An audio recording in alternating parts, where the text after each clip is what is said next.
Welcome everybody to Forever Bristol City podcast. We've done it. City are in the 24-25 season playoffs. We'll be playing Sheffield United home, then away. A repeat. Not many people know this. If you're a certain age, you do that. A repeat of the playoffs in 87-88 season. The first season the playoffs actually took place. Different format to what it is now as well. I'm delighted to be joined by Dave Tubby over in Spain. And alongside me here in our live studio is Neil Sutton, and we're doing our Proclaimers double act. If you want us to sing 500 miles, we will do that if we win at Wembley in 3 weeks' time. Okay, you first, Dave. Euphoric on the final whistle? Well, more waiting. You know, the full-time whistle was, okay, now we have to wait, tick-tock. And once that Blackburn result came through, it was a mix of relief, joy, my heartbeat could slow down a bit, a skip in my step, finally playoffs again, we've made our own luck. And then slowly but surely, the reality started to kick on. You know, it shouldn't take nothing left to lose to find the best of yourself. The last 3 games, it's not been good enough. And I understand the want to celebrate making 6th place, but the season's not finished. There is another Everest to climb, and we need to be so much better than the last 3 games. So yes, enjoy it. Yes, it was amazing to see the celebrations yesterday, but it's not a moment to sit and say, no matter what, the season's a success now. There's a playoffs to be won. And if you reflect on the last 3 games, we have been short of the standard, and it took nothing left to lose yesterday to see the best of us. No. But for sure, overall, it was like, fantastic. Yeah. No, absolutely. And at times in the afternoon, noticeably around about the 50th minute, when we, on the hour, we were 2-0 down and Blackburn were winning at Sheffield, and we were out of those playoff slots for a little bit. Neil, you seemed as though you were enjoying yourself yesterday. Got that picture of you and Tom on the pitch. Tom suffering a bit of a hangover this morning, which we predicted when he was on the pod the other day. It's about 4:30 he got in this morning, I think. Yeah. Still wearing the same City top. Is that right? Yeah. So what did you were on the pitch after the final? We are the perennial, that YouTube video, are we the most boring club in the country? We are the mid-table side. We don't actually. People under a certain age have never been in this situation before with us, have we? I think if you say you can't recall what you did before the age of 5, right, then anybody, I can't recall what happened last week, but that's what happens when you get to my age. But if you have to be, if you're under 20, I said on a post on OTIP, if you're under 24, you have not experienced what happened yesterday, regardless of the performance and the result. But we were just speaking before going on this pod. We have never got into the playoffs on the last day of the season. No, the last time we had something hanging on the last day of the season was the 2006. Now, let me get this right. The 2006-7 season, when the 3-1 win at home against Rotherham clinched auto promotion, as opposed to having to go through the playoffs. But never getting into the playoffs on the last day of the season. No, never. I mean, ultimately yesterday for me, I watched the game. Thomas watched his mobile phone for most of the game, just watching all the results of all the teams. That's probably explains why the mobile signal wasn't that great. And I think a lot of people are in a similar situation, because ultimately we could have lost the game 5-0 yesterday and still been in exactly the same position. Would we? I don't think so. Yeah, because we were 2 points above Blackburn. Yeah, but their goal difference. Yeah, but it's 2 points above. We still would have been a point above, wouldn't we? Yeah.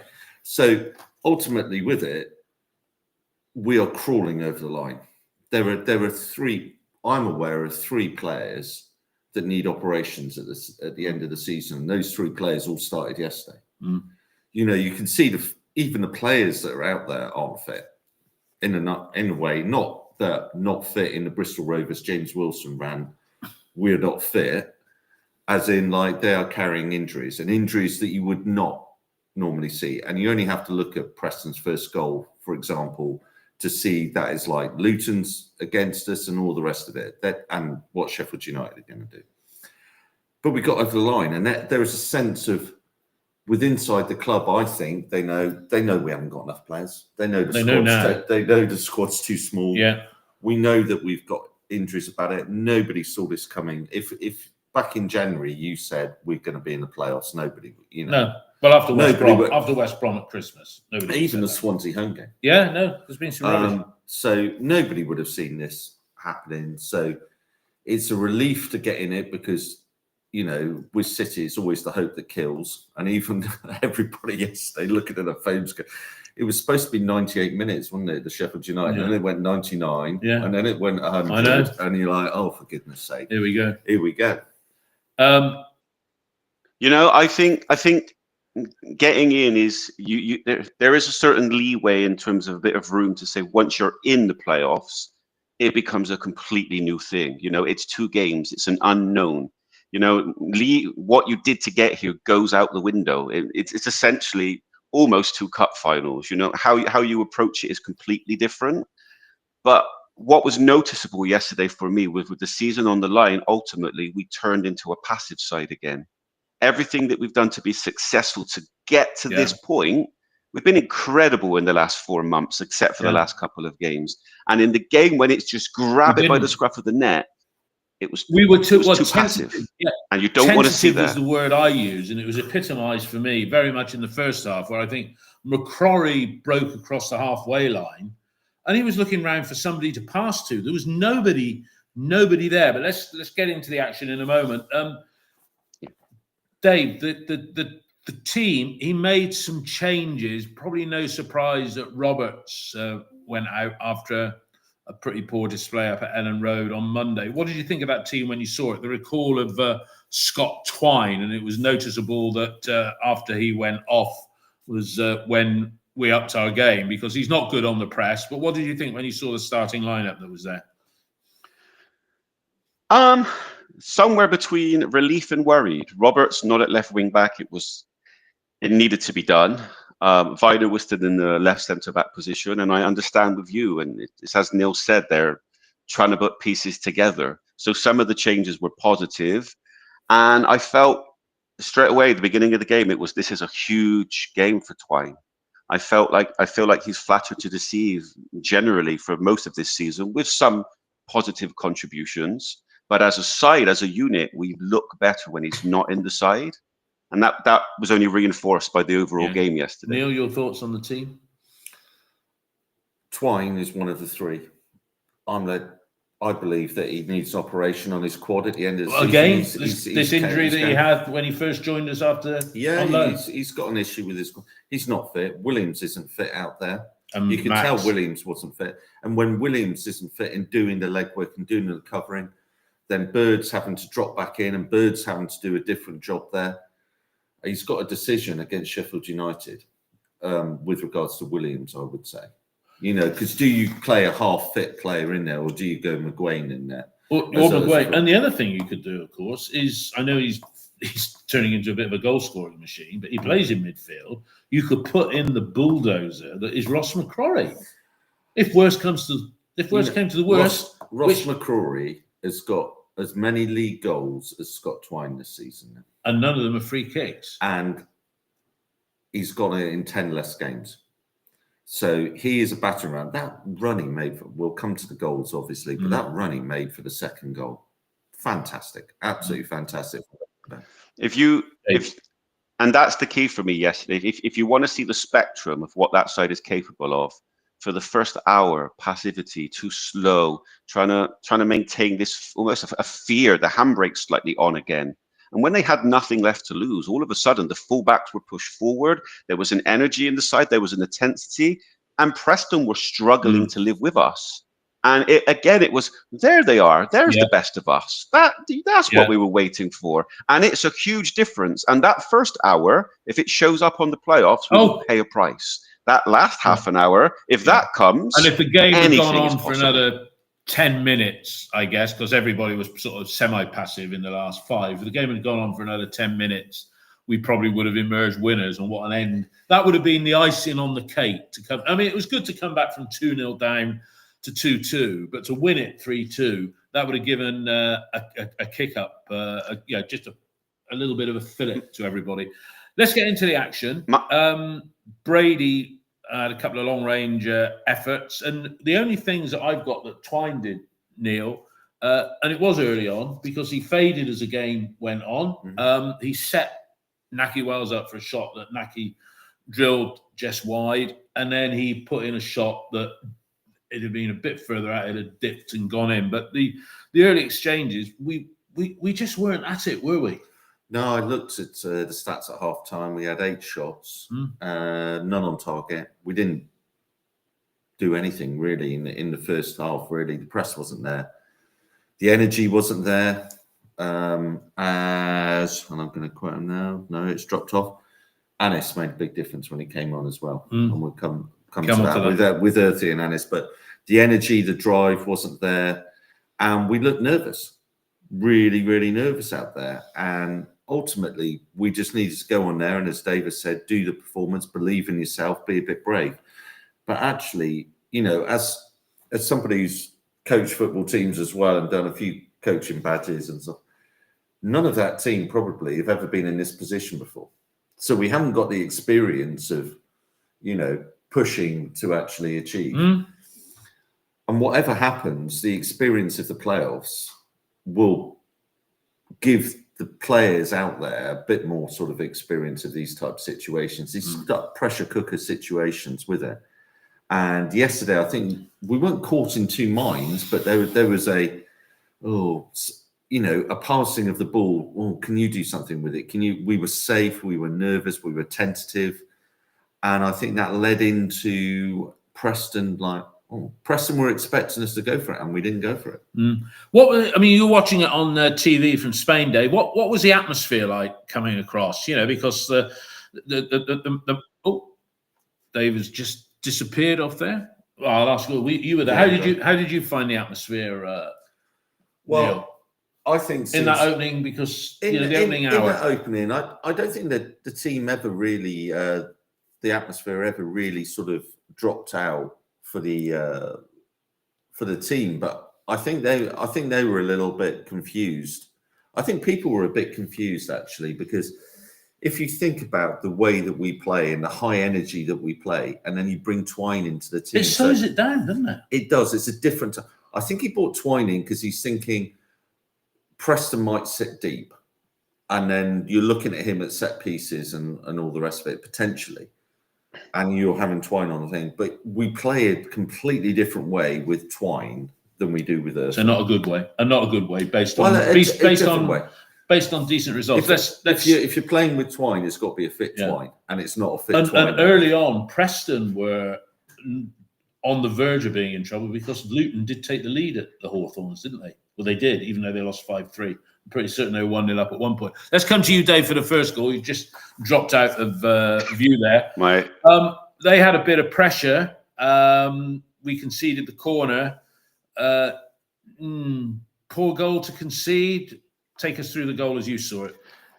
First of all, it was water. It was not sangria. And I will put that down to being in a great mood from the getting to the playoffs yesterday. In terms of the goal itself, we're not learning. We're not learning a lesson.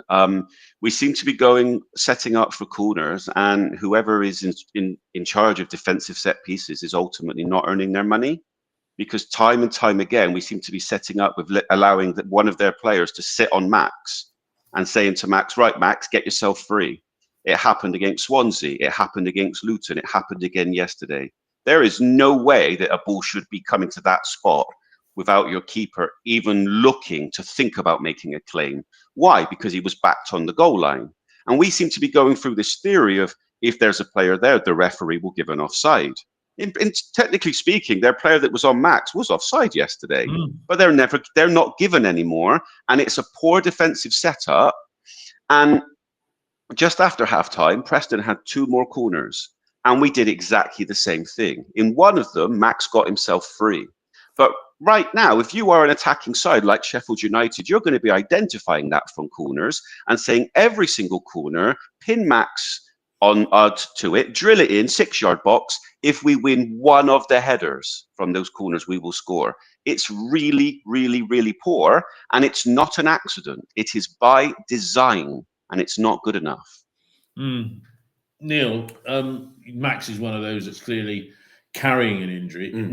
Dave makes an interesting point that if you stand right on the keeper, you're offside. And it's ridiculous, as Dave says, that they're not given when you look at some matches where you get offside because your bloody toe happens to be across the line. But you were disappointed in the goal. It was indicative, though, of Max not being 100%. I think 2-3 weeks ago, after one of the pods, might have been QPR, I said, if I was the opposing team now with Max, I'd just be hitting the ball that crosses into the 6-yard box because he hasn't got the mobility. He can't get off the ground. And what we've seen in the game so far is they've just targeted that. They're weaponing. Dickey gets bossed by Reece, who's a good player. He's out of contract at the end of the season. Is that right? Reece as well. Good player. There, he's going to have a lot of offers. Osmacek was pretty good for them as well. He was, but we're not having that guy at the club. But yeah, he's not. He's a racist, nasty Is he? piece. That's the guy that Hannibal.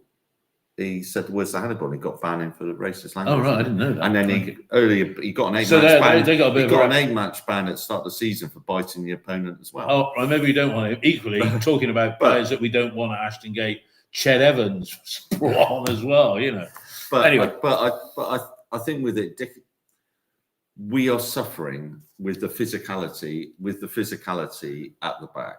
Our two most physical players, McNally, Pring, both out. We really missed Pring yesterday and just that recovery, that physicality in that situation. Finally, you're not going to get that with, so it falls to Dickey and Reece just pushes Dickey off. But those players on set pieces, we've defended set pieces pretty well throughout the course of the season. But then when you've got an injured keeper in there and you know what's going to be happening, there's an uncertainty in the defence now with regards to Luton took full advantage of it. And the next two teams, if it's the other teams, well, we just got to accept that. We are in deep shit if Max breaks down, aren't we? Well, but David, don't you see that if as a setup, and I'm not even putting it on the players because from what I see, they're being asked to set up in a certain way, which is essentially saying, Max, you deal with the striker. Surely it should be that we should have defenders around that striker and refusing to let that happen, basically making the referee almost give a free kick in our favour, telling Max to make more of it if you need to, and really kicking up a fuss. Because Neil called it against QPR, and we're seeing it time after time, and we were seeing it earlier on in the season as well. You know, think about the Swansea game and our frustration that someone was on Max. And you cannot have your keeper dealing with the striker because they just go, you're not going to go past me. Where is our defender saying no? And I don't think it's on the players. I think it's whoever is setting up for a defensive set piece. But we haven't got the players, Dave. We haven't got the players to set up. And we said numerous occasions at the start of the season, the back five for City, whoever made it up, that was the strong part of the team, right? And everything in front of that, that's where you had the permutations. And while you were talking, you just look. Sorry, let me just finish this point. I was just looking at the back five as it is now. Obviously, Max in goal, but you've got Hirakawa as the right wing back. You've got McCrory, good player though he is, right-footed player playing on the left. You then got Tanner, who neither of you mentioned Tanner in the goal. He was limp-wristed, weak. There was one chance that Preston had early on that I saw in the highlights where he sort of just let the player run past him. Yeah. So you've got a non-assertive George Tanner, a slow occasionally Rob Dickey, and then an out-of-position Zach Viner playing on the left. It's not Zach Viner's fault that he's been exposed a bit. Sorry, Dave. I apologise. Yeah, Dave, come in with your point. I understand what you're saying in terms of the defenders there. But what I would say to counter that is when setting up for a corner, the three of us could physically protect Max. The point is we don't have anybody even trying. We are setting up along a line and saying to Max, fend for yourself, back yourself to get free. Yeah. If you put you there, literally you. No, you could set up there and give Max a bit of freedom, and we're not doing that, and that's not on the players. You know, that part of it, they're being told leave him, and I think it's really poor. The other thing, and interestingly, he gave a favourable comment on us on X last night, former player. you need back in the box, you need a Famara Deju type player because he was like an extra defender going back. And, you know, Bird, Twine or Wells helping out at corners, you know, it's powder puff. But as people are saying, you know, look, we should be buzzing. All agree there's issues with the team now, but we got to celebrate. Well, we are celebrating. But as ever on Forever Bristol City podcast, you know, we're telling it as it is. You know, we want to be successful. I'm ecstatic about my head is still humming from, is that right? From the drinks last night. But yeah, we're talking about the game yesterday rather than the actual season, aren't we? And we got different parts. You got the game, and then later on you got, you know, the fact is that the first half did happen. You know, yeah, you can't deny that it happened. In the second, look, I thought another player who was pretty crap yesterday. You talk about players that are out on their feet. That was Max Bird. I mean, the only thing he did in the game of note that I can recall, we're moving into the second half, was he did a curling effort that just went just wide of the post. What did you think of Bird yesterday, Dave? I felt like he looked tired. He has looked tired for a few games now, but it doesn't help him playing with Twine. And what Neil's saying about him needing an injury, I'm not necessarily a fan of Twine's mobility, shall we say, and how we set up. And I don't think even the best version of Twine gets into our best 11. But if Twine is slightly off it, everybody else around suffers. And it's no coincidence to me that we looked as a better as a side when Twine wasn't on the pitch. He's just not delivering at the moment. And yes, you can put some of that down to the fact that he is injured. But so much of our game is about intensity, about pressing, about pushing the opposition back and not stopping. And that was not there for the first hour yesterday. And once we've done the Preston goal, then we can all be very positive for the rest of the game. We can. Well, the substitutions, you know, we're looking at our clocks.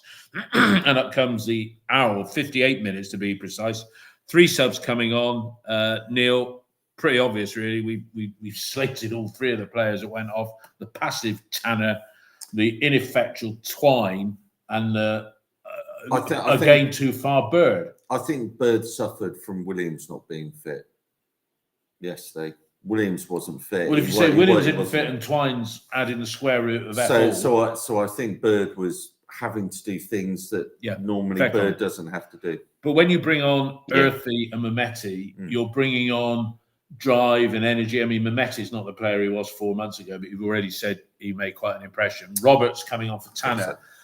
Did we alter the setup then? Because when we come on to the second goal, our rightmost central defender, or our rightmost defender was Zach. So yeah, we switched. You had Roberts went to left centre back and Viner was right centre back. And it actually played into the goal because as a defensive unit, you kind of need to be instinctively in tune with each other. And Knight kind of went long. And in that moment, Viner, and he's playing off of Dickey, trying to hold a line, thinking, I've got you, you're going to be offside. What he hasn't realised, which he should, is that Roberts has actually gone with the runner. And it's a double mistake because Viner has assumed that there is a line and Roberts is gone. And not for the first time in recent games. It's an error caused by Roberts and Viner not communicating with each other, whether it's instinctively or not. It's a very poor defensive setup because you shouldn't have it where your right centre-back is trying to play offside and your left centre-back is tracking the run. That's a recipe for disaster. But you're expecting taking up that point there, you're expecting the right person to know exactly what the left person's doing. And between both of those is Rob Dickey, who, if you want to have a leader at the back, you'd be saying he should be communicating. I saw it a little bit differently, Dave, I have to say. Okay. And then going back, initially I thought, well, that's offside. And then he got through. And then I've gone back and looked. And it happens a minute after Zach has swapped from left to right. And for me, watching Zach on that goal, he's looking over his left shoulder, almost as if he's still playing on the left-hand side. And Osmanic is playing off his right shoulder. And I don't think he's got any idea that he's there. No. And so you don't even think he's trying to play him off at all? No. And what he's done is he's looking over to he's got you can't really see me. For those of you that are, it's like snooker. For those of you who are watching in black and white, the green is behind the brown. You look at him, the surprise on him, like, oh, where's that guy come from? He's got no idea over it.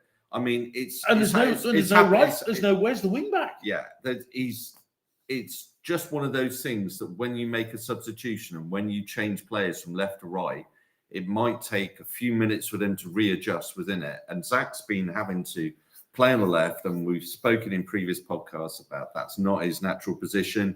He's probably deeply concentrating, deeply focused. Look over my left shoulder, look over my left shoulder. Don't go to my natural right.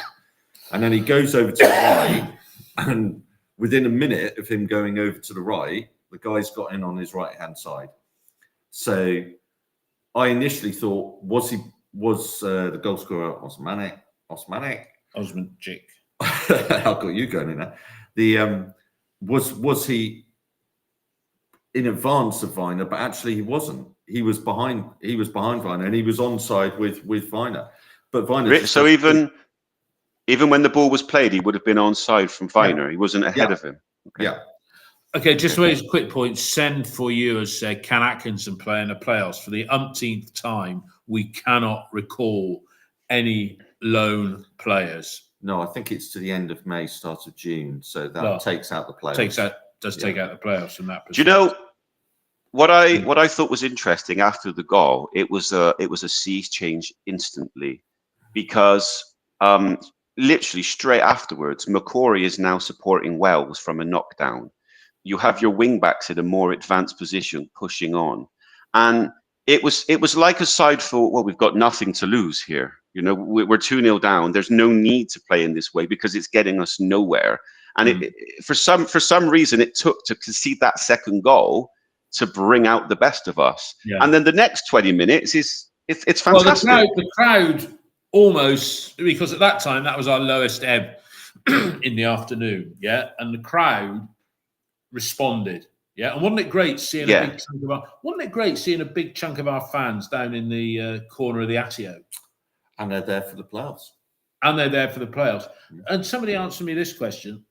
Let's say we go to the Premier League, or even next season if we're in this division. What is the number?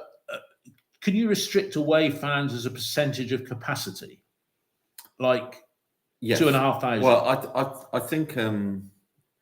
don't Plymouth only give us 1,700 because that's 10%? I think you have to give at least 10%. So let's make this a thing, because that corner where the away fans were, okay, you have to walk in from the park entrance. But if we put the away fans in there, that's probably 2,500 seats. I don't care who it is next season, if it's in the Prem, happy days. But, let's restrict away supporters to what we need to go if we know we're going to sell out all our tickets. I mean, there was 24,987 there yesterday, so there's obviously some empty spaces. Maybe that was spaces. Well, that was the segregation, wasn't it? That was the segregation. All right, so we've got Preston didn't. And we had 25,000. Let's say we got a 25,000 seater stadium. So the away supporters, 2,500. That's your lot. Yeah. The away stand, the Atio, is a decent money earner for it when you're selling. When you've got big clubs coming down to you, that is a real. Yeah, but next season, we'll have big clubs every week, but our fans will want to come every week if we're in the Premier League. If you're in the Premier League, go on, Dave. Oh, sorry, I'm of the opinion that you should put home fans in there whenever you can, even if it's just a slight corner of it. If you have the opportunity, do it. And yesterday showed it can be done. And I also, to build on that, I think yesterday's show, we often say, where does atmosphere come from? Does it start with the players or does it start with the fans? Well, it starts with the players, because yesterday, in my opinion, I've seen some comments that a few people don't agree that we were totally poor for the first hour. I think that the players had earned the right for the fans to get behind them after an hour. When they conceded that second goal, the noise levels noticeably went up, not down. And they had earned that right from the previous bit of form to put themselves into that position. And that's what happens. The players give you something, and as fans, you respond. There was talk yesterday about people going to the game, get behind the side, get there early, make a lot of noise. That right has been earned by the players. And I have to say, listening to it and coming through the TV, the atmosphere sounded generally fantastic yesterday, with a slight bit of tension, which is normal when you're in that kind of day. Of course it is. I mean, what helped as well, that second goal was pretty much when Sheffield United equalised against Blackburn as well. Yeah. So it was just, if we'd gone through and Blackburn was still 1-0 up and we'd gone 2-0 down, and for 10 minutes we were 7th, weren't we? Yeah. From 50 to 59, we were 7th. Yeah. We were out of the playoffs. So the 2-0, and then Sheffield United equalised. Oh, we're back in again. Yeah. And then we go by default. again. And let's talk about the first goal. Where are we now? Coming on 69 minutes. Dave, you take us through the first goal as you saw it. Wells, McCarthy. I like to talk about the thing that sets it up and how we changed. And I mentioned it before. The first thing I saw was all of a sudden McCrory is beating Wells. You have you beating two men, just like you want to see your wing back doing, creating that bit of panic, creating something in the box. And yes, in the end of it, it gets to Wells and it's a fantastic delivery, but it's created from energy in the side. It's created from moving a few players around. Up until that moment, it was too easy for Preston. They were struggling instantly. And McCrory, if you're playing left back, he scores a lot of goals. You know, he's the best left back ever. You know, I was wrong to say that he couldn't play there. But as a left back, he's not going to put crosses into the box, shall we say. So what do you need from your left wing back if it's McCrory? That. A player in an advanced position ready for crosses to attack them, because that is his strength. That is exactly the type of goal you want to see, because you know he's going to win some of those headers. And it's a fantastic header. It's basically a centre forwards header. Yeah. You know, it's down, it's low, it's got power. You say it's a centre forwards. God, that was Armstrong versus Sheffield United, wasn't it? When Joe Williams puts it to the back post and Armstrong doesn't. Okay, great save by Cooper. But what McCrory does well yesterday is he heads it down low. Doesn't give the keeper a savable height the way that Armstrong did away at Sheffield United with regards to it. But what McCrory gives you as a fullback, he's an unusual fullback. I'm sure playing against him, normally these wing backs are U-type players. You know, they're small, mobile type players. What you got with McCrory, you've got a bulldozer. You've got a physicality. Is a pretty unusual 6 foot. It's kind of a little bit like Harrison Burrows at Sheffield United in the way that he plays. Brings that physicality, brings that energy in at the back post. And a number of teams have really struggled with it. Well, look at the goals that he scored this season. And as you say, just coming through on the late runs. Same number of goals as Scott Twine without having free kicks. I'll stick with you for the second goal because that did bring the house down. And Knight hitting the crossbar. Oh, sorry, I forgot that. Yeah, Knight. What a goal that would have been if that had gone in. But boy, did he hit it. Yeah. It whacked that crossbar, didn't it? Blimey.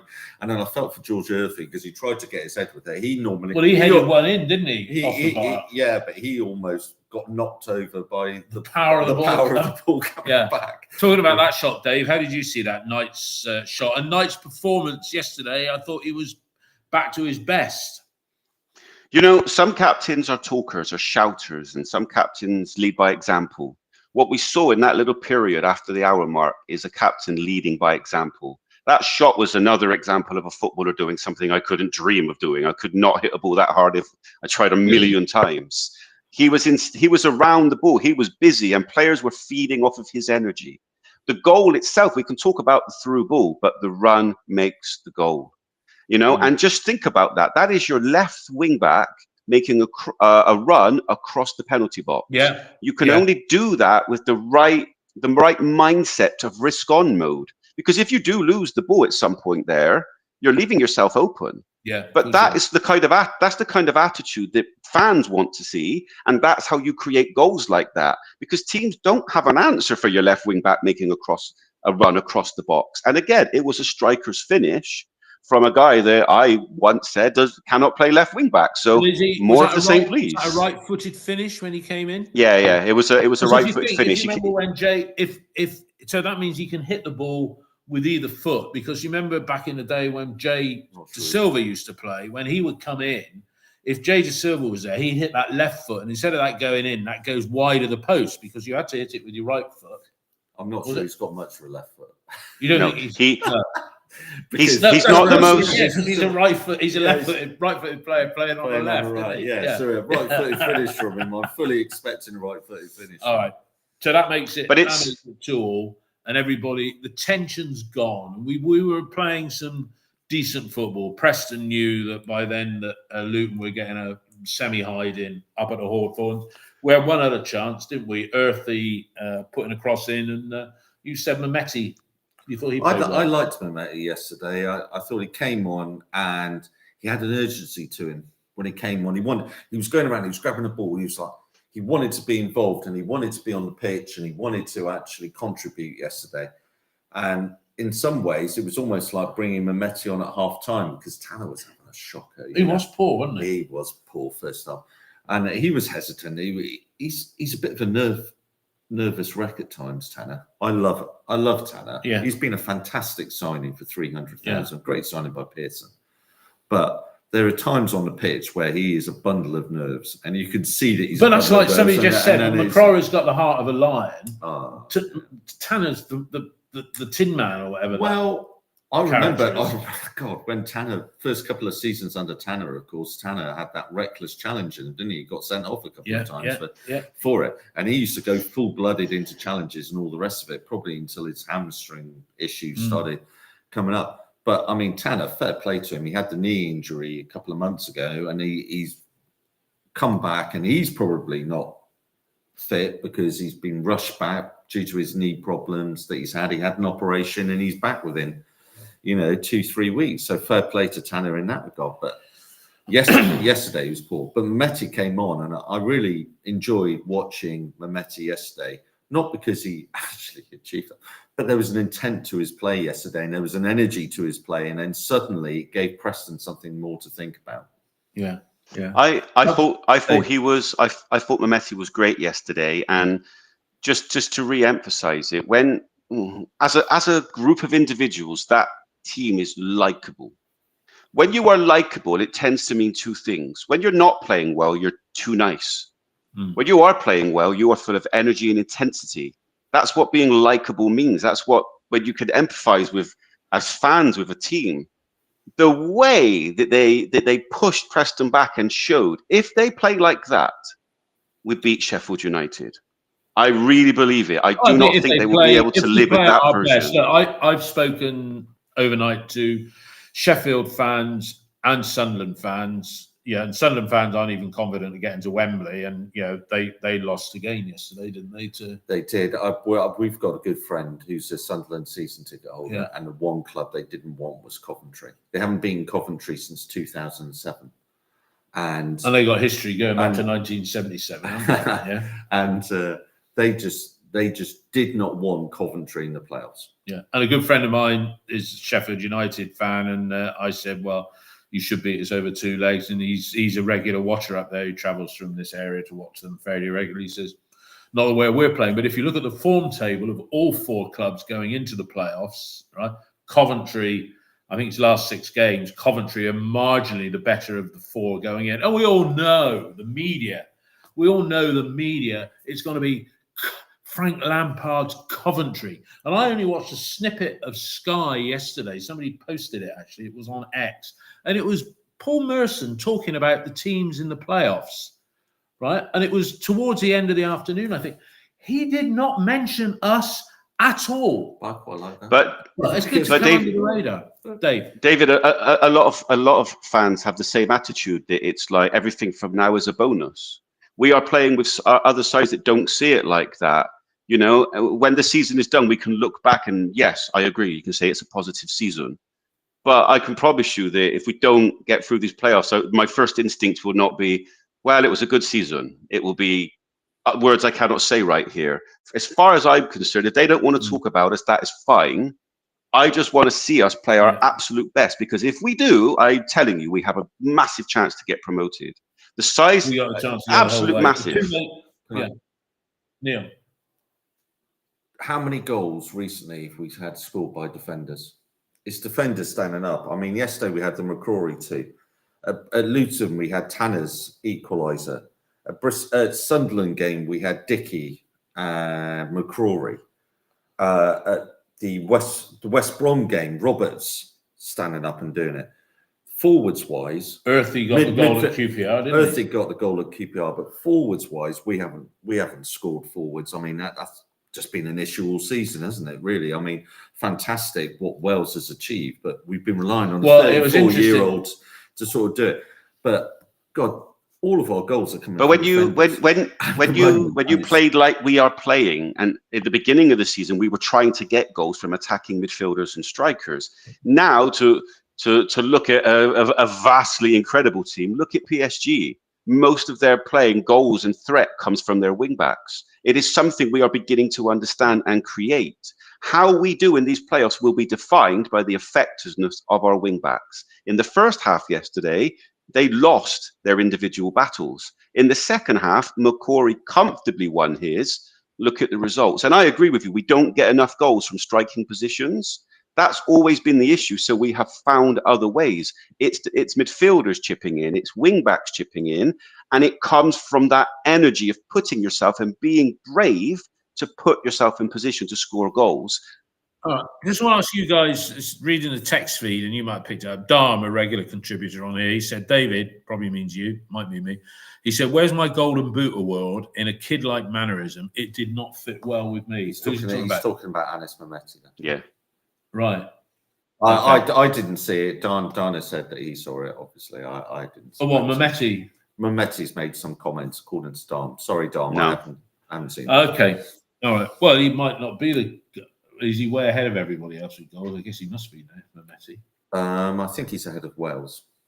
Jess, who could go on and get the golden boot. Well, I mean, it was interesting. We were talking about Wales, 35 in the summer, next month, in fact, in June. Yeah. And in the first half, they were from land of the giants, Preston. And the first half, when we were in this tentative, passive approach, I mean, you could see it was a lone bloke up there with 4 defenders around him. I mean, thankless task. And as somebody said on here, once the situation was changed and he had more support, he looked brighter in the latter stages of the game than he did early on. I think bringing Earthy on makes a huge difference to the energy around it. He buzzes around it and he gives the defenders, Earthy, gives the defenders something else to think about in relation to the energy. And then when they're focusing on Earthy, Wales gets more freedom.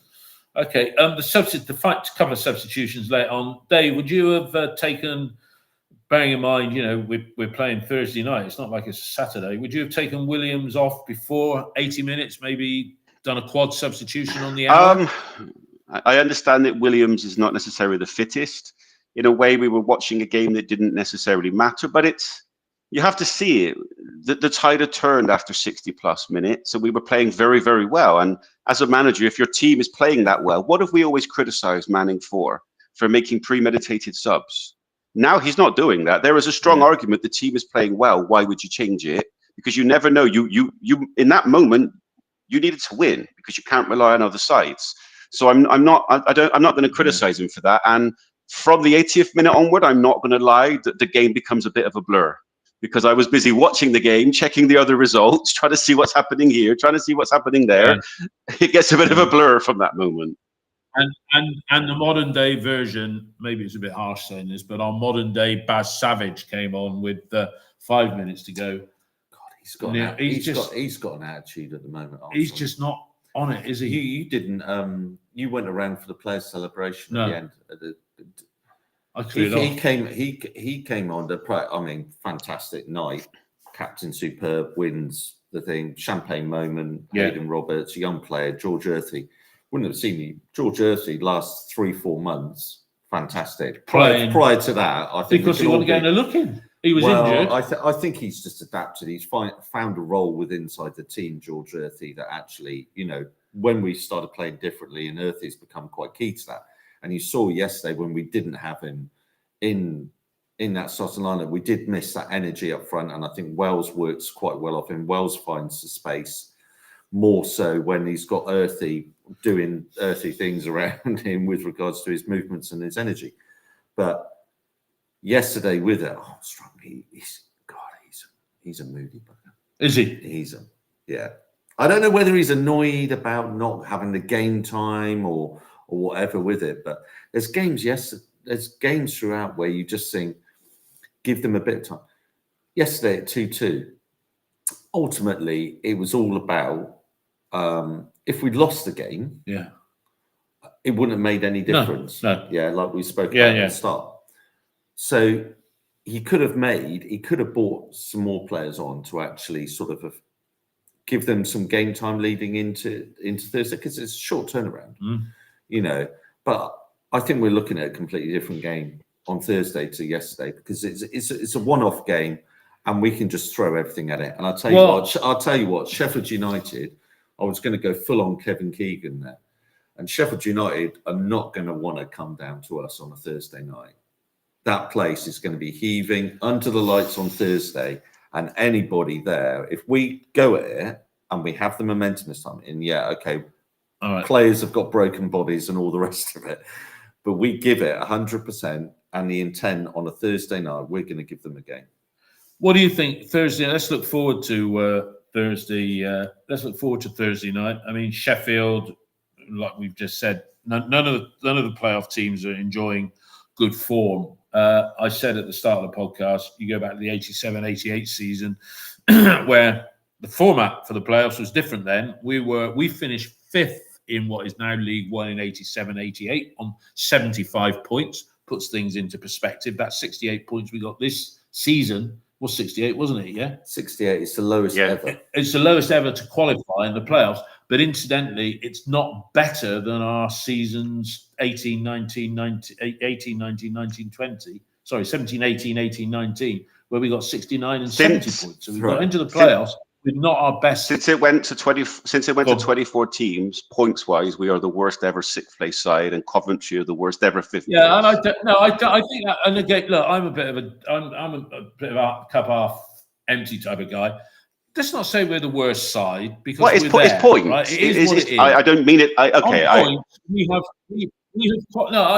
We have qualified with fewer points. But let's get back to Sheffield. Back in 87-88, the format, we finished 5th.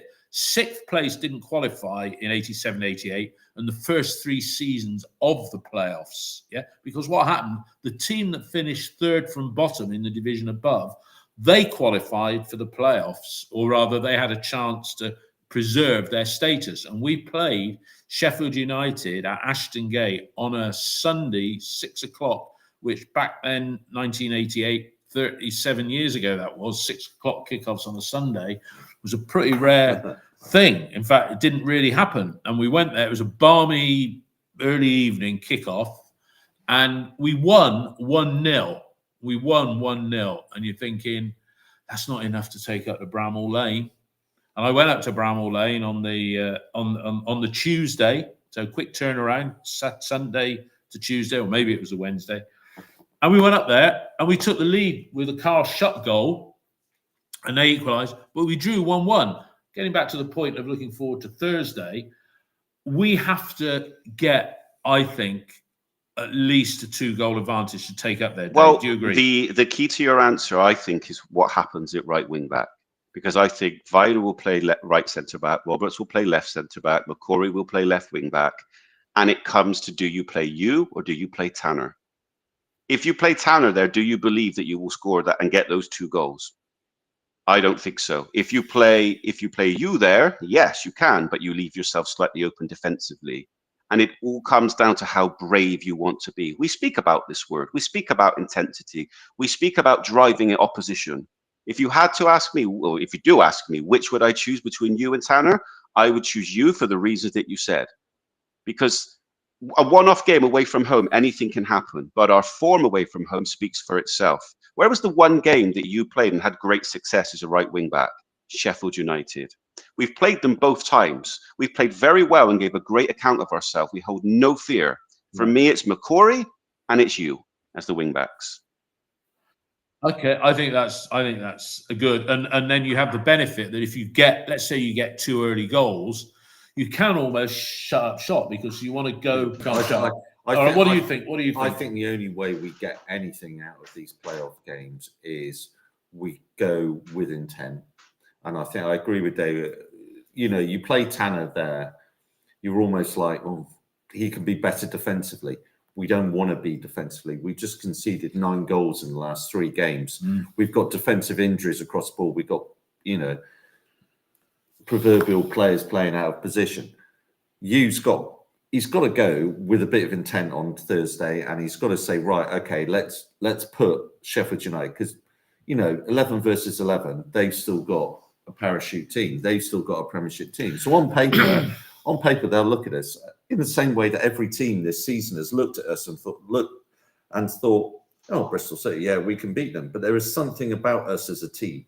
I mean, we've only lost 12 games this season out of 46. Coventry have lost 17. Sheffield United have lost 10 games.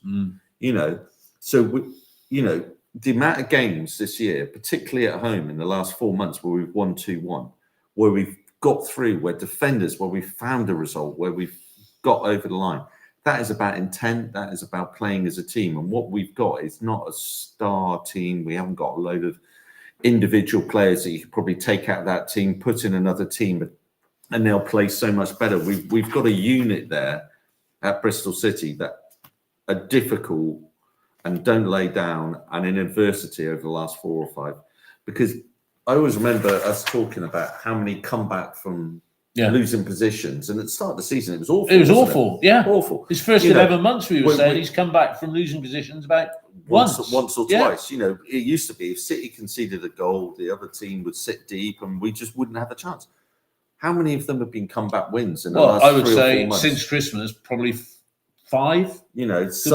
Sunderland, West Brom, Middlesbrough.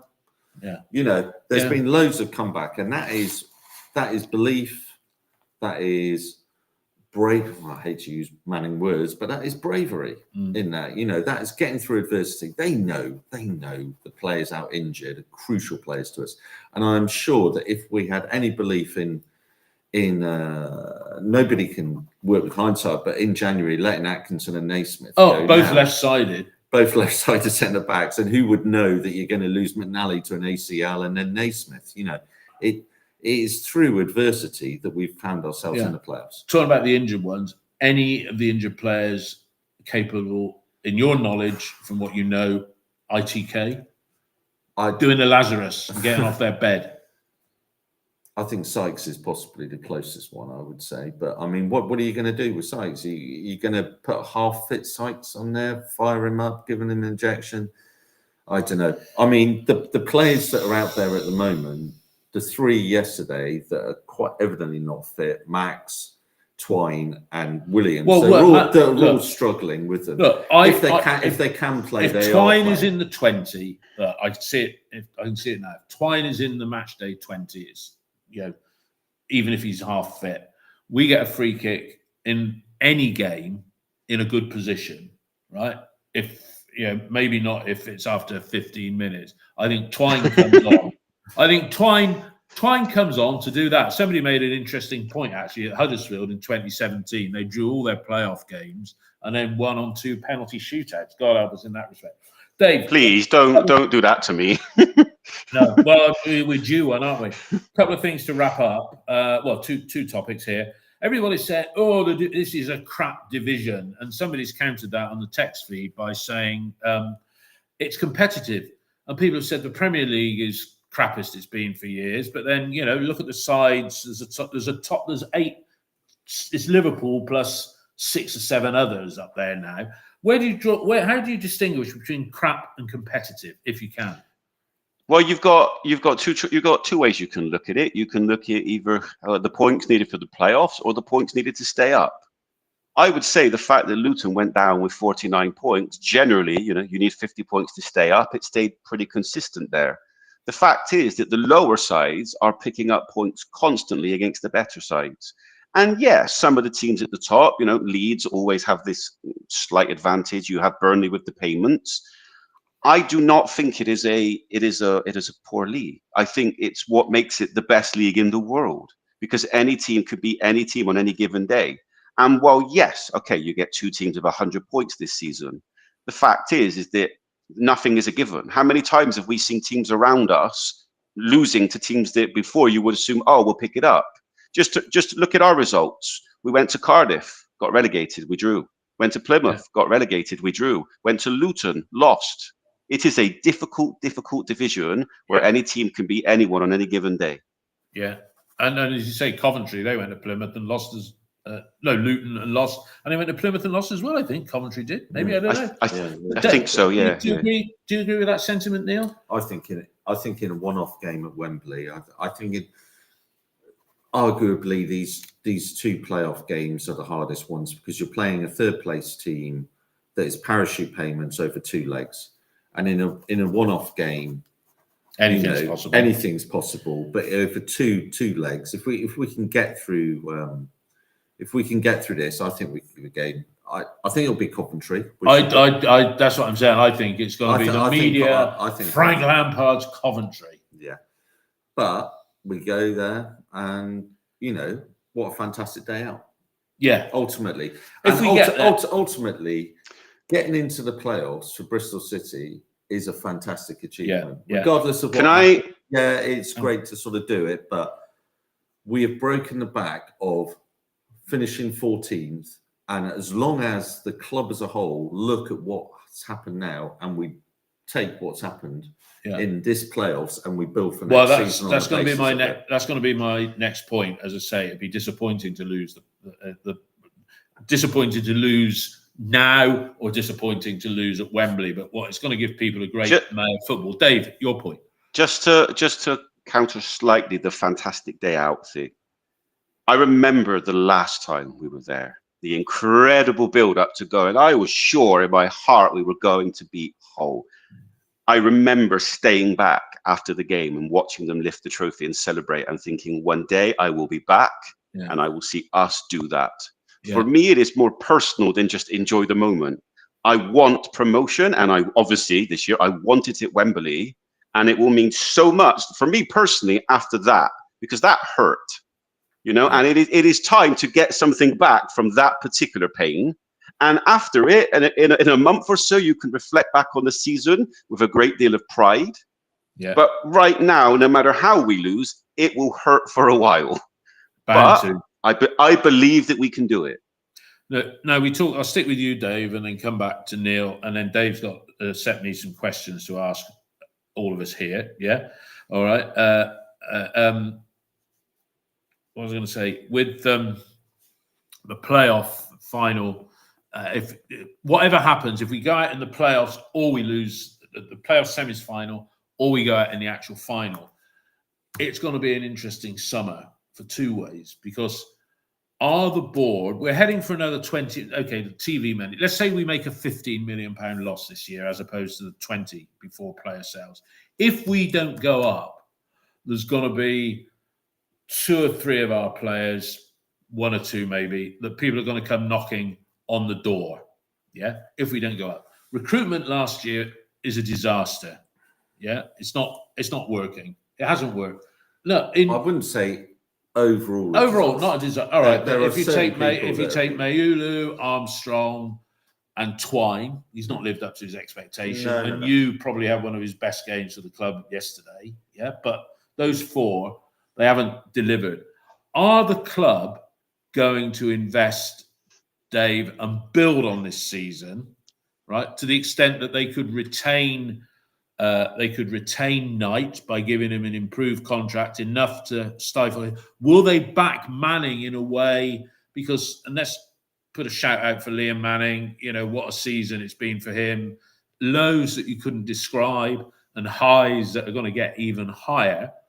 Are the board, and by that we're talking Steve Lansdowne, are they going to build on whatever they achieved this season? If we get to the Premier League, there's money coming in that's not reliable.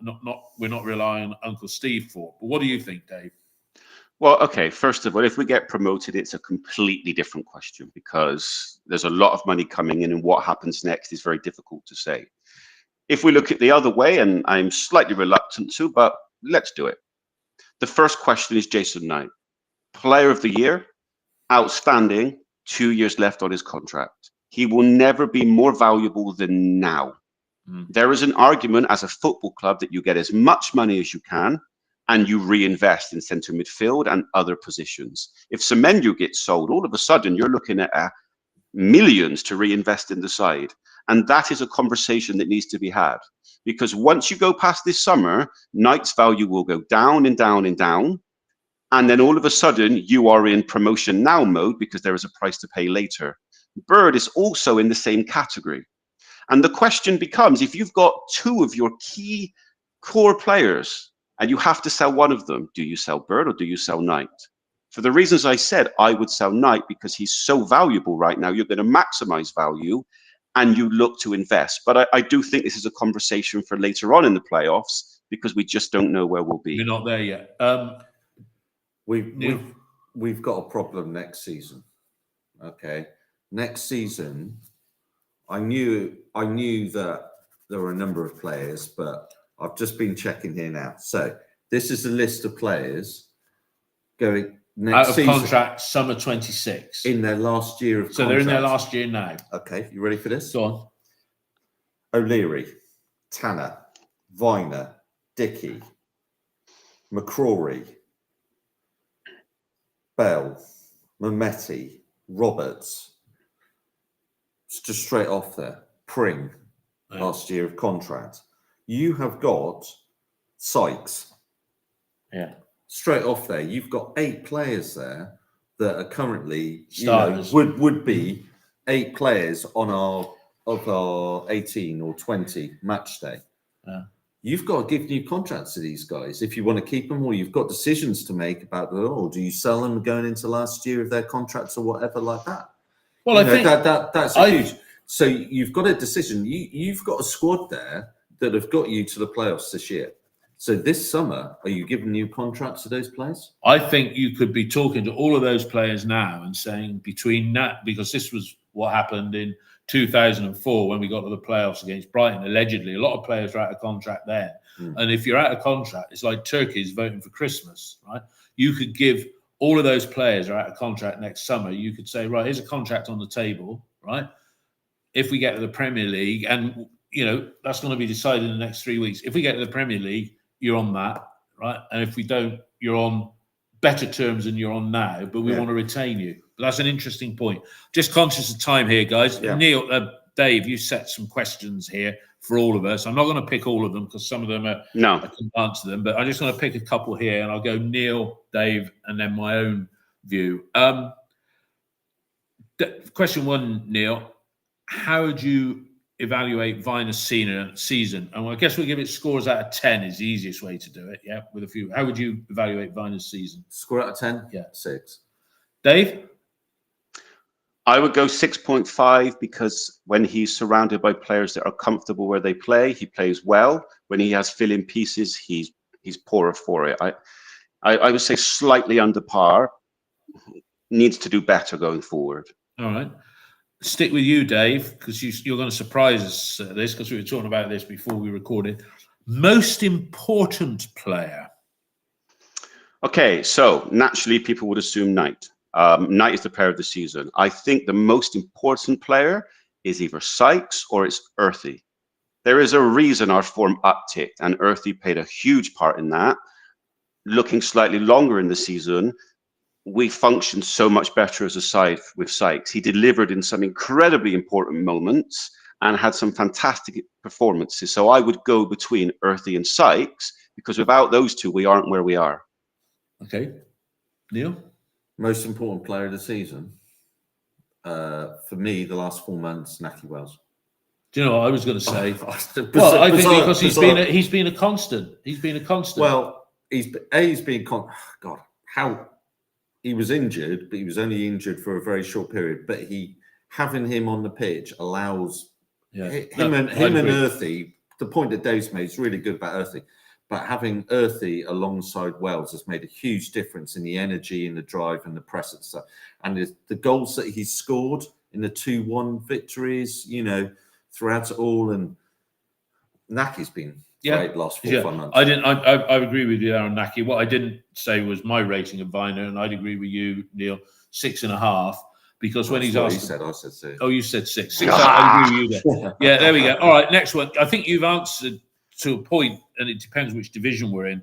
This is a question that Dave said. If you were offered 46 games with Sykes as a right wing back next season, would you take it or prefer an upgrade? So let's say that we are in the Championship next season. In answer to that question, Dave, would you take a fit Sykes as a right wing back, or prefer an upgrade and go for a specialist? Or even Rob McCrory can play there, Dave. I would take Sykes because the reward is worth the risk. He has delivered when he's played there, and I think we have pressing questions elsewhere in the side in terms of upgrades for next season, or shall I say additions for next season. Yeah. I think he's the best right wing back we've got at the club. But then that said, I don't think you were signed as a right wing back either. We haven't signed wing backs. Well, and that's back to the recruitment thing that we sign players, but we sign wingers. We sign we don't play them. So that's where recruitment was. There wasn't joined up writing on that. I mean, I would say, you've got, when the squad is fit, you've got McCrory or Sykes that can play at right wing back, and hopefully next season, certainly won't be in the bloody Premier League if we get there, you'll see the emergence of Morrison and Pring. I don't think you're going to see the emergence of Morrison under Manning, I'm afraid. Oh, there you go. But all right. Okay. Too early, Dave, to give the season a rating as a whole. Yeah. Manning a rating as a whole. Here's the final question. How many of this season's final 11 do you expect to start next season? Now, you said, Dave, that's a 2-division question, right? But I'm going to assume, sat here today, that it's a championship. It's a championship season next season. How many of that stuff? What is it? It was a bloody phone. How many of this season's final 11 do you see? So who do I expect to start next season opening game? Dickey, yes. Viner, maybe. Tanner, no. You, no. Williams, yes. Knight, if he's here, yes. McCrory, probably. Twine, no. Wells, no. Bird, yes. There you go. Neil?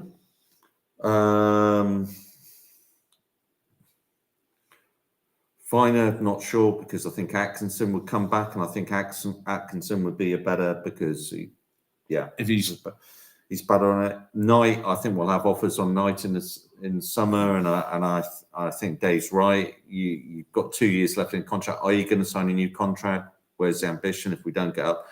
To keep Knight, I think we need to get promoted. Yeah, because a parachute club coming down, or a club going up, I think will put an offer in for him. I think his level, his stock is high. In the same way, like Thomas has got a thing about Scott, that Scott is a very overrated player. I've always said, you mean Alex Scott? Yeah, never with it. But when his stock was high, we sold him at his highest stock and got a decent price from Bournemouth with it.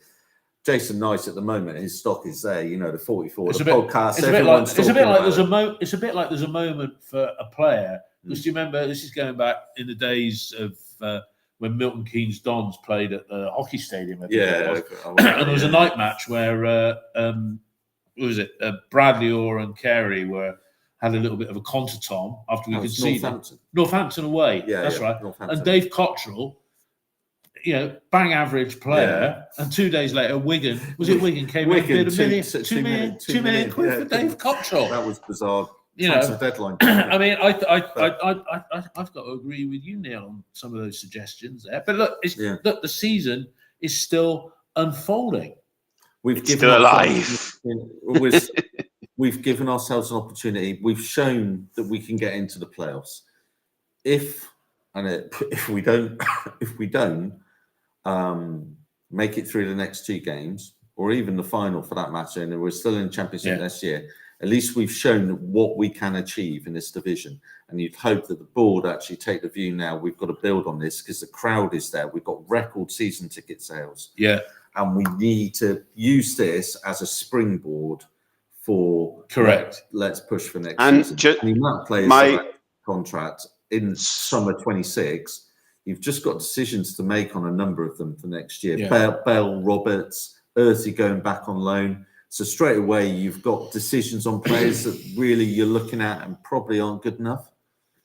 And what I would say is, just to build on that, there's one other thing that will come with next season, and that is expectation. Yeah. This season you've pushed on. Next season it will be. This is the bar. Well, the eyes are going to be on the board, because as they should be. Because let's say we sell Knight for a decent wedge of money, and we get we do get a sell on for. It's not going to be massive for Semenyo. It's about 6 million. Well, but I think, look, the key player. It was interesting. A key player. Coventry sold Gokaris and Hamer a couple of summers ago. I don't think it's as much as 6. No.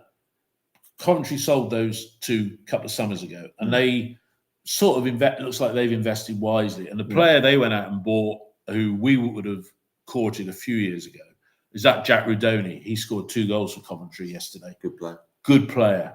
We've got to go out. So if we sell Knight, we've got to.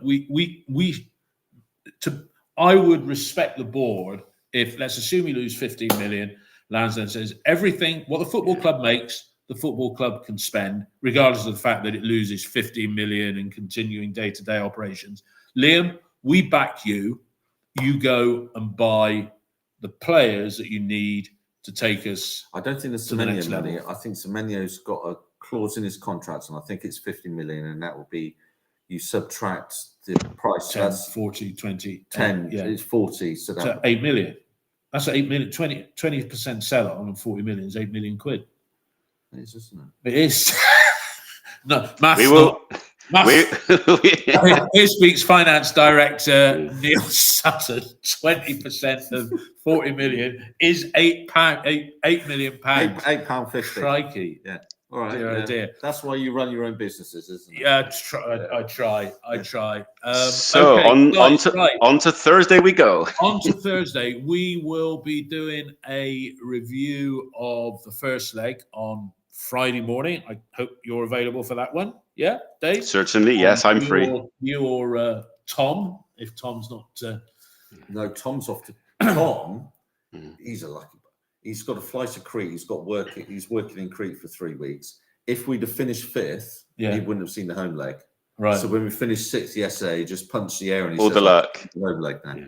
But he's flying. Flying out the day after? And what time's his flight? If you can't make it, I have no idea. Can I just say one more thing? One more thing. This week is like the week before Christmas for anybody that loves football.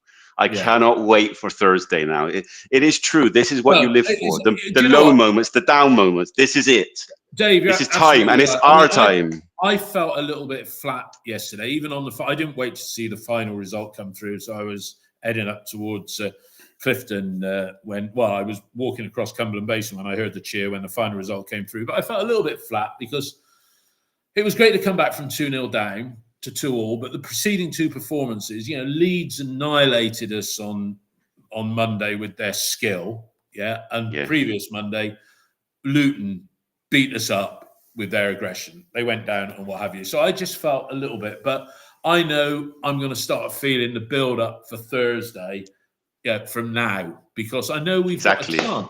I know we've got a chance, and to get back there at that top level for the first time in 45 years, absolutely amazing. Well done, Liam Manning. Well done, all of the players, because we've used fewer players than any other team in the division. Yeah, and the time is now. Yeah, now is the moment. Now is the moment. To answer Don's question, because he has been said, I don't think we changed the formation. Thursday night. We're not changing anything. And my last words: immortality awaits. It is 3 games away. Oh goodness me! Yeah, no, you're absolutely right. Immortality. I mean, Dix to Manning. Get your bets. Get your bets on the defenders scoring. That's all right, everybody. Thanks for watching us record it live, and thanks for listening. If you listen between now and Thursday. As I say, we'll do the game on Friday morning. Hopefully, we'll be reporting on us taking an advantage up to Bramall Lane for the return leg, which is on Monday the 12th. And we'll be doing our debrief on that one Tuesday the 13th. Let's hope that's not unlucky for some. Let's hope it's unlucky for the Blades fans. So everybody, enjoy your bank holiday weekend, and see you all again soon. All the best.